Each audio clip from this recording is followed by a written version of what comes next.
81 अंतर्राज्यीय परिषद की 7वीं बैठक में महत्वपूर्ण निर्णय लिया गया। 1 राज्यपाल दूसरे कार्यकाल के पात्र न हो।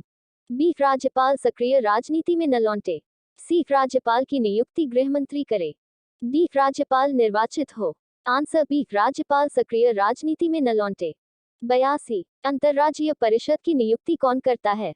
ए प्रधानमंत्री, बी राष्ट्रपति, सी लोकसभा अध्यक्ष, डी केंद्रीय गृह मंत्री। आंसर बी राष्ट्रपति। 83 निम्नलिखित में से किसे सुपर कैबिनेट की संज्ञा दी गई है? ए क्षेत्रीय परिषद, बी अंतर्राज्यीय परिषद, सी राष्ट्रीय विकास परिषद, डी योजना आयोग। आंसर डी योजना आयोग। 84 योजना आयोग है। ए एक शासकीय विभाग, बी एक मंत्रालय, सी परामर्शदात्री संस्था, डी स्वशासित निगम। आंसर सी परामर्शदात्री संस्था। 85 योजना आयोग का स्वरूप क्या है? ए परामर्शदात्री संस्था, बी सरकारी विभाग, सी स्वायत्त निगम, डी एक मंत्रालय। आंसर ए परामर्शदात्री संस्था। 86 योजना आयोग है एक। ए तदर्थ निकाय, बी संवैधानिक निकाय, सी असंवैधानिक निकाय, डी इनमें से कोई नहीं। आंसर सी असंवैधानिक निकाय। 87 निम्नलिखित में से कौन संविधानेतर संस्था है? ए वित्त आयोग, बी संघ लोक सेवा आयोग, सी योजना आयोग, डी चुनाव आयोग। आंसर सी योजना आयोग। 88 निम्नलिखित में से कौन सा एक संविधान का अंग नहीं है? ए वित्त आयोग, बी निर्वाचन आयोग, सी अंतर्राज्यीय परिषद, डी योजना आयोग। आंसर डी योजना आयोग। 89 संविधान के बहिरंग में उपस्थित एकात्मक तत्व का उदाहरण है? ए योजना आयोग, बी राज्यपालों की नियुक्ति, सी निर्वाचन आयोग, डी अखिल भारतीय सेवाएं। आंसर ए योजना आयोग। 90 निम्नलिखित में से कौन सा एक संवैधानिक निकाय नहीं है? ए राज्य लोक सेवा आयोग, बी संघ लोक सेवा आयोग, सी वित्त आयोग, डी योजना आयोग। आंसर डी योजना आयोग। 91 निम्नलिखित में से कौन संविधानेतर और विधिबाह्य निकाय है?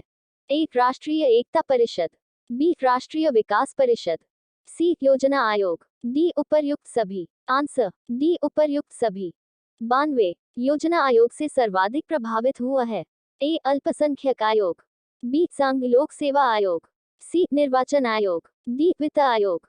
आंसर डी वित्त आयोग। 93 योजना आयोग ने संघवाद को निरस्त कर दिया है, ये किसका विचार है?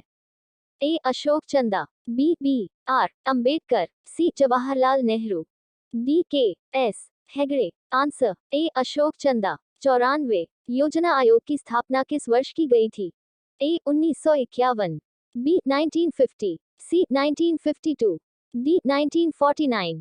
Answer B 1950। 95 योजना आयोग की स्थापना कब हुई? ए 15 मार्च 1950, बी 10 मार्च 1950, सी 16 मार्च 1951, डी 20 मार्च 1950। आंसर ए 15 मार्च 1950। 96 1950 में भारत में योजना आयोग की स्थापना की गई? ए केंद्रीय मंत्रिमंडल के एक प्रस्ताव द्वारा, बी संसद के एक अधिनियम द्वारा, सी राष्ट्रपति के एक अध्यादेश द्वारा, डी संविधान के एक प्रावधान द्वारा। आंसर ए केंद्रीय मंत्रिमंडल के एक प्रस्ताव द्वारा।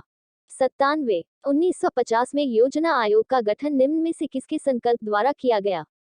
ए प्रधानमंत्री, बी राष्ट्रपति, सी संघीय मंत्रिमंडल, डी संसद। आंसर सी संघीय मंत्रिमंडल। 98 योजना आयोग किस क्षेत्र में कार्य करता है? ए भारतीय राजनीति, बी भारतीय अर्थव्यवस्था, सी भारतीय समाज, डी भारतीय संस्कृति। आंसर बी भारतीय अर्थव्यवस्था। 99 भारत में पंचवर्षीय योजना बनाने की जिम्मेदारी किसकी है? ए राष्ट्रीय विकास परिषद, बी प्रधानमंत्री कार्यालय, सी योजना आयोग, डी केंद्र और राज्य सरकार। आंसर सी योजना आयोग। 100 योजना आयोग का प्रमुख कार्य है? ए योजना का कार्यान्वयन करना, बी योजना के लिए वित्त प्रबंध करना, सी योजना की तैयारी करना, डी योजना की तैयारी तथा कार्यान्वयन। आंसर सी योजना की तैयारी करना। Like, comment, and subscribe.